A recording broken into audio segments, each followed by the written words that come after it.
አፍሪካውያን ነፃነታቸውን እንዲጎናጸፉ በጥቁር ህዝቦች ላይ የተጫነው የባርነት ቀንበር እንዲወገድ ኢትዮጵያ የነፃነት ቀንዲል ሆናለች። በርካታ አፍሪካ ሀገራት በቀኝ ገዢዎች ሲቀራመቷቸው ኢትዮጵያ ለራሷ ነፃነት ብቻ አይደለም ስትታገል የነበረችው ሌሎች ሀገራት ጭምር ኔልሰን ማንዴላ ከሳውዝ አፍሪካ መጥቶ እዚህ እንዲሰለጥን ኃይል እንዲያደራጅ ስታደርግ ነበር ኢትዮጵያ ማለት ነው። ይሄ በጣም በቂ እና ለፓን አፍሪካኒዝም ኢትዮጵያ ያላት ታሪካዊ ዳራን በግልጽ የሚያሳይ ጉዳይ ነው ማለት ነው። በአድዋ ላይ ኢትዮጵያ ያሸነፈችው ቅኝ ግዛትን ብቻ አልነበረም፣ ያይቻልም መንፈስንም ጭምር የሰበረችበት የሰው ልጆች እኩልነት እንዲረጋገጥ በር የከፈተችበትም ጭምር እንጂ። ይህም ለአፍሪካውያን በአንድ መቆም የፓን አፍሪካኒዝም እሳቤ መቀጣጠል እርሾ ሆኗል። ቅኝ ግዛትን ለማጥፋት በምሳሌነት በመሰረትነት እየታገለች ያለችና አፍሪካን ለማዋሃድ እየሰራች ያለች ሀገር ናት። ከተመሰረተበት እንቅስቃሴው ከጀመረበት ጊዜ ጀምሮ ማለት ነው። የኢትዮጵያ የአፍሪካ ተምሳሌትነት በትላንት የቆመ ሳይሆን ዛሬም የቀጠለ ነው። ትላንት ቅኝ ግዛትን፣ ዛሬ ደግሞ ድህነትን በመታገል በራስ አቅም የማደግ ተምሳሌትነቷን በህዳሴው ግድብ አሳይታለች። ኢትዮጵያ በታሪክ ውስጥም ለአፍሪካ ህብረት፣ ለአፍሪካ እድገት፣ ለአፍሪካ ነጻነት አፍሪካን በኢኮኖሚ ማስተሳሰር ትልቅ ሚና ተጫውታለችና ይሄኛው ደግሞ በኢትዮጵያ ታሪክ ውስጥ ከአድዋ ቀጥሎ እንግዲህ ኢትዮጵያ በተለይ አሁኑ ትውልድ ከተመጽዋዕችነት ወጥቶ ራሱን መቻል እንደሚችል በተለይ በዓለም ህዝብና በአፍሪካ ህዝብ ፊትም ያሳየበትና ራሱን ጡንቻውን ያሳየበት እና ትልቅ የዲፕሎማቲክ ድልም ነው ለኢትዮጵያ። ዛሬም በትላንት ሳቢ ውስጥ ሆነው አፍሪካውያን በራስ አቅም ምንም ማድረግ አይችሉም ብለው ለሚያስቡት የህዳሴ ግድብ ያለማንም እገዛ በመገንባት እንዲሁም ትልልቅ ፕሮጀክቶችን ተልማ በማሳካት ለአፍሪካውያን የይቻላል መንፈስን ከማረጋገጥ አልፋ ሀገራቱን ለማስተሳሰር እየጣረች ነው። ታላቁ የኢትዮጵያ ህዳሴ ግድብ የምህንድስና ጀብድ ብቻ አይደለም። ይልቁንም ብልጽግናን ለማረጋገጥ እንዲቻል የራስን ዕጣ ፈንታ በራስ አቅም ለመወሰን በራስ ሀብት ላይ የማዘዝና አሻጋሪ መሰረተ ልማት በማቅረብ በኩል የአፍሪካን አቅም በጉልህ የሚያሳይ ነው። ዛሬ ይህን ደስታ ስናከብር በናይል ተፋሰስና የአፍሪካ ቀንድ ሀገራት መካከል ወንድማማችነትን፣ ትብብርንና የጋራ ራዕይን ትስስር የበለጠ ለማጥበቅም ዝግጁነታችንን እየገለጽን ነው።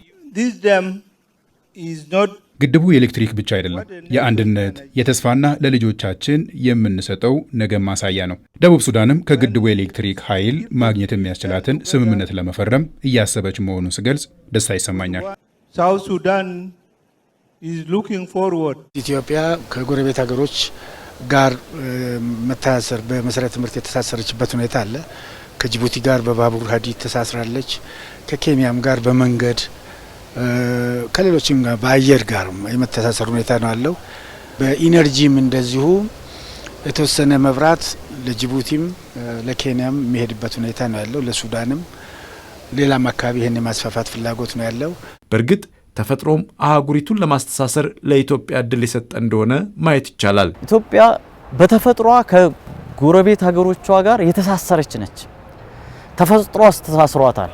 ወንዞቻችን ሸበሌ ከሶማሌ ጋር አስተሳስሮናል። ባሮ ከሱዳን ጋር አስተሳስሮናል። አባይ ከሱዳን ከኢጅፕት ጋር አስተሳስሮናል። ተከዜ ከኤርትራ ጋር አስተሳስሮናል እና ከዛ አልፎ የሶሺዮ ኢኮኖሚውን ወይም ደግሞ ማህበረሰባዊ ትስስሩን በመታይበት ሰዓት ላይ ሶማሌ ኢትዮጵያ ውስጥ አለ፣ ግማሹ ደግሞ ሶማሊያ ውስጥ አለ፣ ኦሮሞ ኢትዮጵያ ውስጥ አለ፣ ኬንያ ውስጥ አለ፣ ትግርኛ ተናጋሪ ትግራይ ውስጥ አለ፣ ኤርትራ ውስጥ አለ። የትላንት የነጻነት ምሳሌነትን ዛሬ ደግሞ በልማት በመድገም አፍሪካውያን በጋራ ማደግ እንዲችሉ የሚጠበቅባትን እየተወጣች ያለም ነው። በተለይም የአፍሪካ ህብረት በ2063 አጀንዳው የአህጉሪቱን ሀገራት በተለያየ ዘርፍ ማስተሳሰር የሚለውን ግብ ቀድማ በማሳካት ተምሳሌትነቷን ቀጥላለች። እንግዲህ አንዱ የአፍሪካ ፓርላማ ዓላማና የአፍሪካ ህብረት ዓላማ አፍሪካን በመንገድ በሸቀጥ ዝውውር ገበያን በማዋሃድ መስራት ነው። ከዚህ አንጻር ኢትዮጵያ በጣም ከፍተኛ ስራዎችን እየሰራች ነው የሚገኘው። ኦልሞስት አሁን ምስራቅ አፍሪካን በኃይል እያስተሳሰረች ያለች ሀገር ናት። ዓላማው ምንድነው? በአጀንዳ 2063 መንፈስ መሰረት እንደገና ኢጋድ ባስቀመጠው እቅድ መሰረት ኢትዮጵያ የጋራ አባል ሀገር እንደመሆኗ መጠን ከጋራ አባል ሀገሮች ጋር መተሳሰር ነው። ከዛ ከሌሎችም የአፍሪካ ሀገሮች ጋር መተሳሰር ይመጣል ማለት ነው።